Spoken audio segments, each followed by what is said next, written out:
अब 262 सर्गा शुरू कर रही हैं। श्री राम जी ने पूछा, हे भगवान, सब जगतों में 3 प्रकार के पदार्थ हैं, एक प्रत्यक्ष, दूसरा अप्रत्यक्ष और तीसरा मध्यभावी। जैसे वायु अप्रत्यक्ष है क्योंकि रूप से रहित है तो है ना, पर दिखती नहीं है, अप्रत्यक्ष होगी, परंतु स्पर्श से प्रतीत होती है, इसलिए इसे मध्यभावी प्रत्यक्ष है। मध्यभावी प्रत्यक्ष। अब ये मध्यभावी प्रत्यक्ष कैसे होगी? अब देखो, एक तो है अप्रत्यक्ष पदार्थ और दूसरे हो गए प्रत्यक्ष पदार्थ और तीसरे हो गए मध्यभावी। अब वायु के उदाहरण में ही तीनों बता दिए उन्होंने हमें। अब वायु अप्रत्यक्ष है, दिखती नहीं है, अप्रत्यक्ष हो गया। अब ये प्रत्यक्ष भी है। प्रत्यक्ष कैसे हुई? स्पर्श करते हैं तो ये प्रत्यक्ष हो गई, परंतु स्पर्श से प्रतीत होती है, इसलिए मध्यभावी हो गई। ऐसे तो नहीं पता चलता ना वायु का, स्पर्श से ही हमें पता चलता है, सर्दी ठंडी गर्मी हमें फील हो रही होती है हमारी त्वचा को, तो ऐसे ये मध्यभावी हो गई। अप्रत्यक्ष वह जो किसी को मिले नहीं, ऐसी यह संबित अप्रत्यक्ष है। अप्रत्यक्ष वह जो मिले नहीं, हम जैसे अब फेस टू फेस हम मिल रहे हैं आपस में, ठीक है। जो अप्रत्यक्ष आकार से रहित है तो हम मिलेंगे कैसे उसको? तभी उसका हम उदाहरण क्या लेते हैं, अपने अंदर देखते हैं, वो संबित, ठीक है। वो संबित क्या हो गई? अब अपना रूप हो गया, अपना जानना रूप हो गया, है ना। इस एक पिंड के अंदर उसका एक अंश, ब्रह्मांड में तो वो है ही है ना। अब उस ब्रह्मांड में वो सारा व्यापक है, उसको हम ब्रह्म बोलते हैं। अब वो वहाँ पर वो हो गया परमात्मा और इधर हो गया आत्मा, है ना। एक ये शरीर के अंदर बंद हो गई, बाउंड हो गई, 4 दीवारी आ गई। अब ये 4 दीवारी हमें क्यों मिली हुई है? उसके जानने के लिए तो है ही है ना, ताकि हम यहाँ से कर्म, हमारे बच्चे पड़े थे कुछ ना कुछ कर्म थे, तभी ये 4 दीवारी मिली हमें। अब इस 4 दीवारी में रहकर हम उसको जाने। अब 4 दीवारी के अंदर कितनी जनसंख्या है, अरबों खरबों की है, पर सारे जानते तो नहीं है, सारे नहीं जानते उसको। अब जानना उसको होगा जिसके थोड़े विशेष कर्म होंगे। ये अप्रत्यक्ष समेत बता रहे हो, सारा समेत और अप्रत्यक्ष। अप्रत्यक्ष भी क्या है, ये अप्रत्यक्ष संबित क्या है, ठीक है। अब वो जिनके थोड़े अच्छे कर्म हैं, जिनके पुण्य कर्म हैं, वही आगे की यात्रा शुरू करेंगे। अब ऐसे देखो 4 दीवारियां कितनी हैं, जिनका खाना पीना सोना उठना बैठना बस यही चल रहा है। इसकी मिसाल, इसके अलावा और कुछ नहीं। इसकी मिसाल हम खुद हैं ना, बैठे हुए हैं। हवा की है, हवा जो स्पर्श करती है तब फील होती है। यहाँ पर क्या चीज है जो हमें क्या अनुभूति नहीं होती हमें अपने स्वरूप की? वो आनंद नहीं आता हमें, वही स्पर्श है ना फिर। हाँ, तो आनंद यहाँ पे स्पर्श का बात नहीं चल रहा, यहाँ पे ये चल रही है जानने रूप से। ये हमारा यहाँ जानना रूप चल रहा है, अप्रत्यक्ष संबित, ठीक है। उसको हम अनुभूति में लेते हैं, हम हाँ प्रत्यक्ष अनुभूति लेते हैं ना उसकी।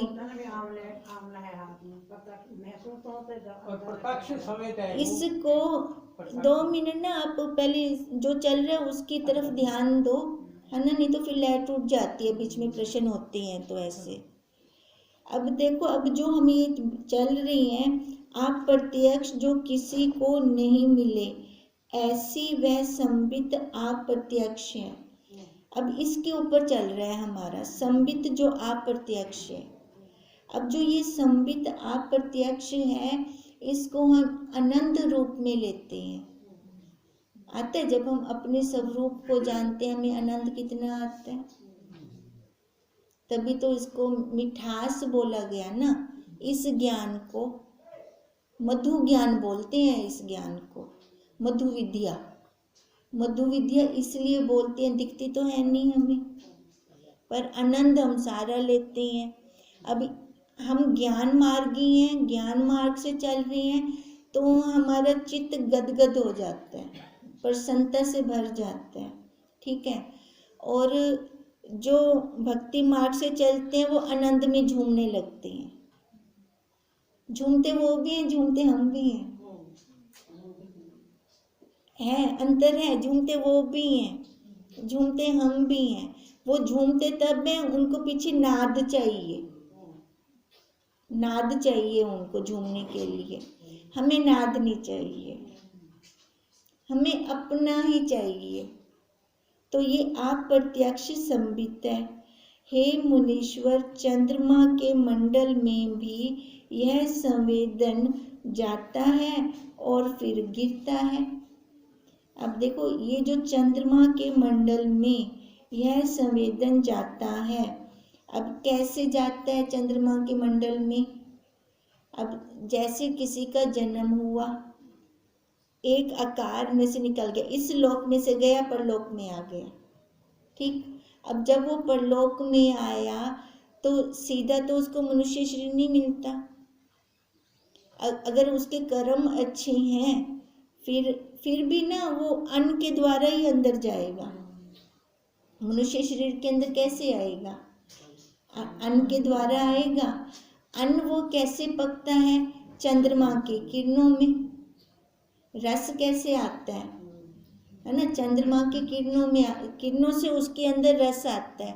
अब वो अन्न से निकला, चाहे वो फल हो, चाहे अनाज हो, चाहे जो कुछ मर्जी हो, उस रस से, चंद्रमा के रस से वो भरपूर होएगा, सूरज की किरणों से पकेगा, फिर जाकर वो मनुष्य खाएगा। ठीक। अब वो खाकर, अब जो हम अन्न खा रहे हैं, क्या पता उसके पीछे कितने कुछ संबित है। जो हम रोज अन्न खाते हैं ना, इनके पीछे बहुत संबित होती है।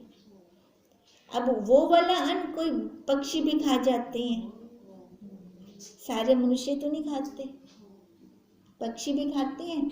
अब देखो, ये भगवान का न्याय है कि जिसने मनुष्य शरीर में आना है, जैसे कैसे पहुंच जाएगा मनुष्य के मुख के अंदर। और भगवान का ये न्याय कला और भी देखें, जिसने ब्रह्म ज्ञानी के घर जन्म लेना है, वो अन्न उसके मुख में जाएगा। हम ब्रह्म ज्ञानी संतों को क्यों खिलाते हैं? खिलाने का भी पुण्य हो जाता है, क्योंकि वहाँ से जो भी पुण्य आत्मा आएगी, इस जगत का, इस संसार का उद्धार करेगी। है ये अंतर है। अब वही कह रहे हैं, हे मुनीश्वर, चंद्रमा के मंडल में भी यह संवेदन जाता है और फिर गिरता है, फिर नीचे आया। पहले तो आकाश में गया, आकाश के बाद वो नीचे आया। नीचे कैसे आया? भूमि में से कुछ न कुछ अनाज के रूप में निकल आया, और चित्त से चंद्रमा को देखता है और फिर आता है। अब वो चित्त से, अब इस लोक में तो आकार में है, परलोक में भी तो उसको पता चल रहा होता है, परलोक में भी तो उसको पता चल रहा होता है ना। अब इसका एक उदाहरण लेते हैं, भले वो निराकार ही क्यों नहीं होता। अब जैसे एक बार कथा सुनाई थी, तो वो घंटा बजाते थे मंदिर का, है ना, उनका जन्म नहीं हुआ था, निराकार रूप से थे, क्योंकि पहले आकार में थे तो भी वो यही सेवा कर रहे थे। तो किसी शिष्य ने पूछा कि वो अभी तक छूटे क्यों नहीं है, तो क्या आंसर दिया था कि वो अपनी माँ की खोज कर रही है। ठीक है। अब इसका मतलब उनको पता चल रहा है, हे मुनीश्वर, चंद्रमा के मंडल में भी यह संवेदन जाता है और फिर गिरता है, और चित्त से चंद्रमा को देखता है और फिर आता है। जिसके पुण्य कर्म होते हैं ना, अच्छे कर्म होते हैं, वो अपने लिए माँ की खोज करते हैं, किस गर्भ से हम बाहर आए कि हमारी आगे की यात्रा हो। इससे जानना कि यह निराकार है ना। इस लोक में तो आकार के साथ है और परलोक में निराकार है। जो साकार होता तो चंद्रमा रूप हो जाता, फिर लौट कर न आता। कहते हैं जो साकार होता तो चंद्रमा रूप हो जाता। अब हम जो ये पुरुषार्थ कर रहे हैं साकार के अंदर कर रहे हैं। अब साकार के अंदर हम क्या चाहते हैं कि दोबारा जन्म ना हो, हम यही चाहते हैं। हम क्या चाहते हैं कि पांच तत्वों के अंदर लय हो जाए हमारे। अब जो साकार होता, अब साकार के अंदर अगर उसने पुरुषार्थ किया होता तो वो लय हो जाता, पांच तत्वों में लय हो जाता, चंद्रमा रूप हो जाता, फिर लौट कर न आता। अब जिसका पुरुषार्थ नहीं हुआ वही आएगा ना वापस, वही आएगा वापस, है ना। जिसका पुरुषार्थ हो गया वो तो वही रूप हो गया।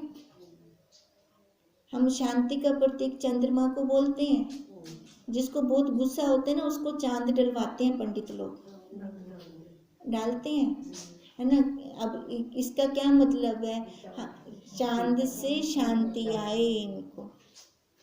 अब अगर जो शांत रूप हो जाता है, अपने आप में मिल जाता है, वो वापस नहीं आएगा लौटकर। मतलब ये सूक्ष्म है या पुण्य आत्मा है, वो भी तो नीचे पुण्य आती है, गिरती है, मतलब अभ्यास इतना चाहिए। पर निराकार जो है, निराकार भी नीचे आता है फिर अगर सूक्ष्म। अभी निराकार की बात नहीं चल रही, अभी हमें वो बता रहे हैं। परलोक चंद्रलोक वो है जो निराकार ना, वहाँ सूक्ष्म भी जाता है ना।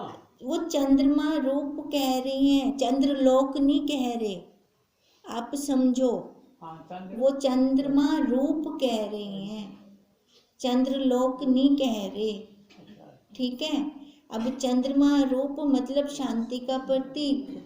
अब शांति का प्रतीक तो हमारा स्वरूप है ना। उस स्वरूप में हम तब आएंगे जब अभी पुरुषार्थ करेंगे, इस लोक में करेंगे पुरुषार्थ, तब अब इसके अंदर ये हमें ना जितना कुछ मिला हुआ है हमें इसका फायदा उठाना चाहिए। ये जितने भी हमें इंद्रियां मिली हैं, जितना भी इसका मटेरियल है, हर इंद्री से हम इसका फायदा उठाएं, बुद्धि से उसका विचार करें, मन को बार बार इधर लेकर आए, संसार में ना जाने दें, आंखों से शास्त्र को लें, पैरों से सत्संग भवन में आए, हाथों से पुण्य करें, है ना। अब ये जितना कुछ अगर हम ऐसे चलते हैं तो हमारा अंतःकरण सत्वगुणी हो जाएगा। अब सत्वगुणी का क्या मतलब है, जब जैसे मंदिर बहुत साफ सुथरा हो गया, गंदगी बिल्कुल भी नहीं है, एकदम साफ सुथरा मंदिर हो गया। अब साफ सुथरे घर के अंदर मन कितना लगता है, पॉजिटिविटी आती है। अब उस पॉजिटिविटी से हम अपना काम कर जाएंगे, ठीक है। अगर हमारा वो घर गंदा है तो काम नहीं हो पाएगा। अब घर गंदा है, वहाँ ये वाली गंदगी नहीं होती, वहाँ राग द्वेष वाली गंदगी होती है, ठीक है। अब राग द्वेष वाली गंदगी से हम अपना काम नहीं कर पाएंगे। जैसे जल में डाला हुआ जल फिर नहीं निकलता, भी जब वो चंद्रमा रूप हो जाता है तो लौटकर नहीं आता, एक में खो गया। अब छोटी नदी तब तक नदी का नाम बचेगा जब तक वो सागर में नहीं मिलती। ऐसी इस आकार का नाम तब तक बचा रहेगा जब तक ये उसमें नहीं मिलता। पर संवेद ब्रह्म सूक्ष्म के निराकार, अंदर नहीं मिलता। ये संवेद सूक्ष्म संवित के निराकार, द्वारा ही हम वहां तक पहुंचेंगे, स्थूल के द्वारा नहीं पहुंच सकते। पर सूक्ष्म निराकार, वो सारा कुछ इसके अंदर है।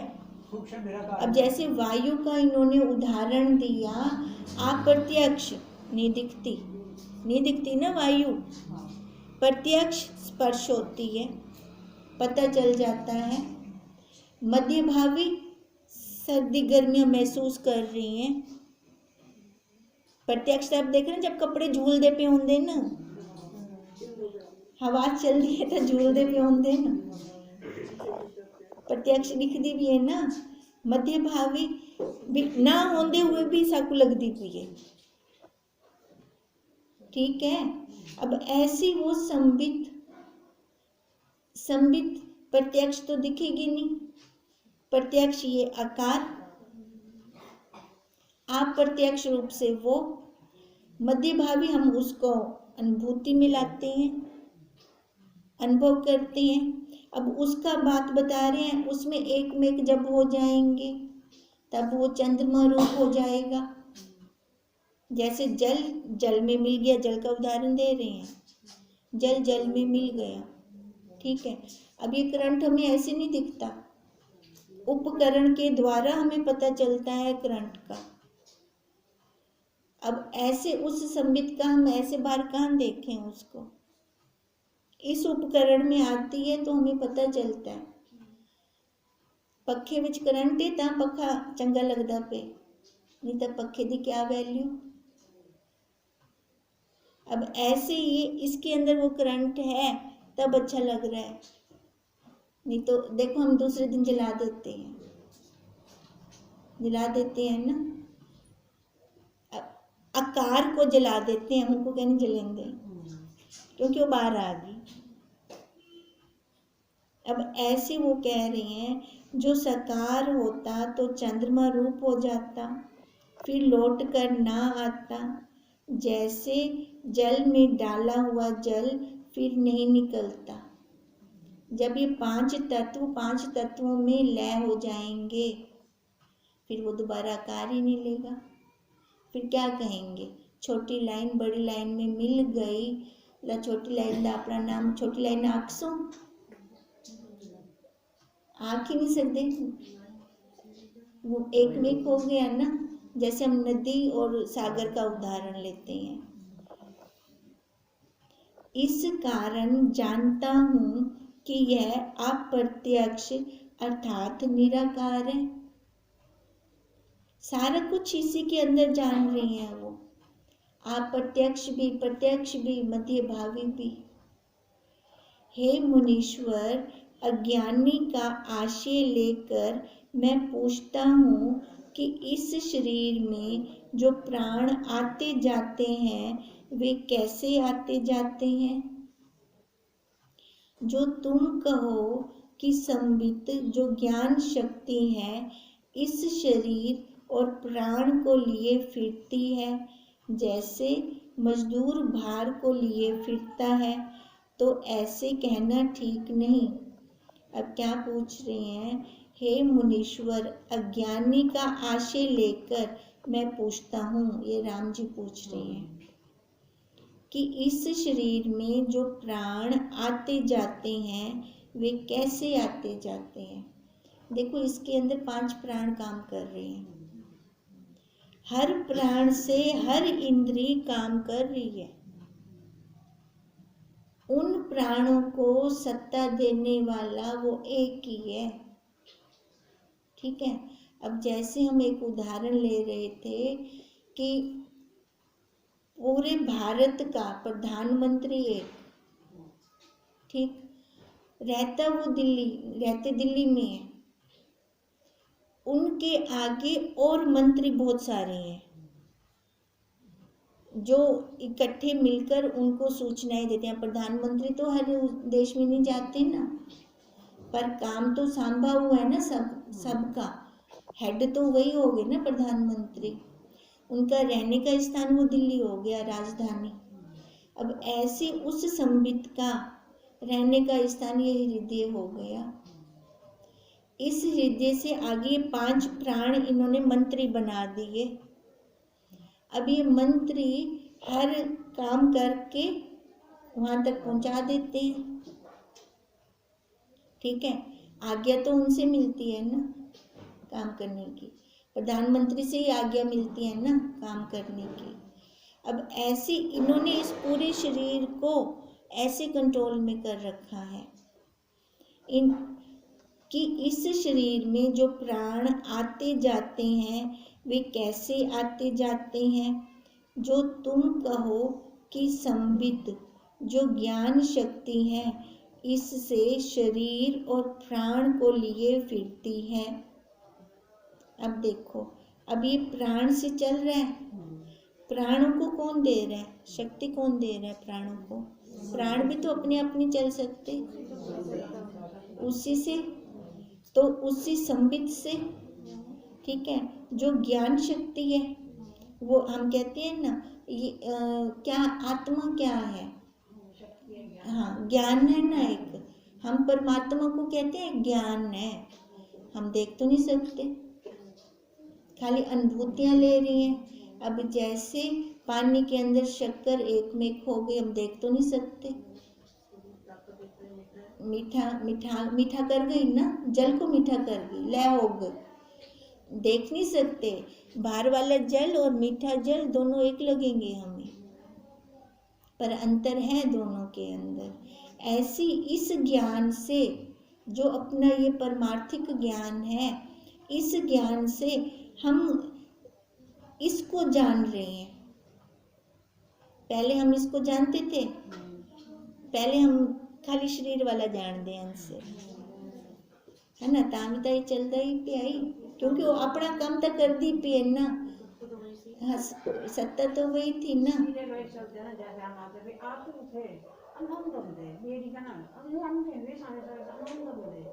समझ नहीं आ रही थी क्या कहें, शब्दों का भी नहीं है ना बंदा, भी बोले तो क्या बोले। अच्छा लगता था, पता है ना, सारा धीरे धीरे स्टेप बाय स्टेप चले, फिर जाके हमारा अंदर से पता चला। एक ज्ञान और दूसरा शक्ति भी साथ। शक्ति, वो तो शक्ति पहले भी देर थी पर हम जानते नहीं थे, तो थकावट ज्यादा हो जाती थी, ऐसे होता था ना। अब हम इसको जानते हैं तो हम उन्हीं थकावट तक कहती थी, जबकि शरीर ज्यादा ही लैक हुए पे, है ना, पुष्टि होती है ना, उसको जानने से पुष्टि होती है। क्योंकि पहले है ही शरीर दा भी बल नहीं, ता भी थकावट ज्यादा है, थोड़ा काम करेंदा ही बोलता ज्यादा काम करेंदा बोलता नहीं। अब कितना फर्क है, अब बल है, अब ये बल किसका है, इंद्रियां तो लय की तरफ जा रही हैं, जबकि उसका, क्योंकि अब हम उसको जानने लगे हैं। समेटना एक हो जाता है, अब एक का ही बात है, हाँ, अपना बता रहा है, बिल्कुल उसका ही बल है इसके अंदर, तभी ये हो रहा है जितना कुछ भी। जबकि शरीर तो जा रहा है, वो सारा चला भी गए, है ना, अब फिर भी नहीं थकावट होती, कैसे नहीं, उल्टी काम भी ज़्यादा होता है, कैसे होता है, क्योंकि उसको जान लिया, है ना। अब ये वही कह रही हैं कि इस शरीर में जो प्राण आते जाते हैं वे कैसे आते जाते हैं। अब कैसे आते जाते हैं प्राण, उसकी सत्ता से आ रहे हैं, जा रहे हैं, हम कुछ नहीं कर रहे, ये डिपार्टमेंट उसका है, हमारा नहीं है ये। अब आंख अपने आप झपक रही है, हम नहीं कर रहे कुछ, श्वास अपने आप आ जा रहे हैं, हम नहीं कर रहे, ये डिपार्टमेंट उसका है। जो तुम कहो कि संबित जो ज्ञान शक्ति है इस शरीर और प्राण को लिए फिरती है, जैसे मजदूर भार को लिए फिरता है। अब उस संबित को ये मजदूर कह रही हैं। अब जैसे मजदूर भार को लिए फिरता है, वो ही शरीर को लिए फिर दिए, हाँ, इस शरीर को लेके फिरती है, तो ऐसा कहना ठीक नहीं, क्योंकि दिखती तो कह नहीं शरीर को ले किमें फिरदी वधी है गिनते। वैसे देखा जाए तो वही चला रही है इस शरीर को, हम खामखा का बोझा अपने ऊपर ले लेते हैं। मैं कर रहा हूँ, मैं चल रहा हूँ, है ना, मैं ये कर रहा हूँ, मैं वो कर रहा हूँ, ये सारा बोझा ही तो है। अब वो क्या कहते हैं, जैसे मजदूर भार को लिए फिरता है, तो ऐसा कहना ठीक नहीं।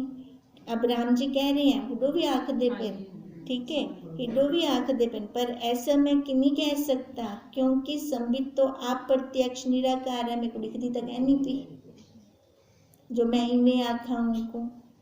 आप प्रत्यक्ष साकार से नहीं मिलता।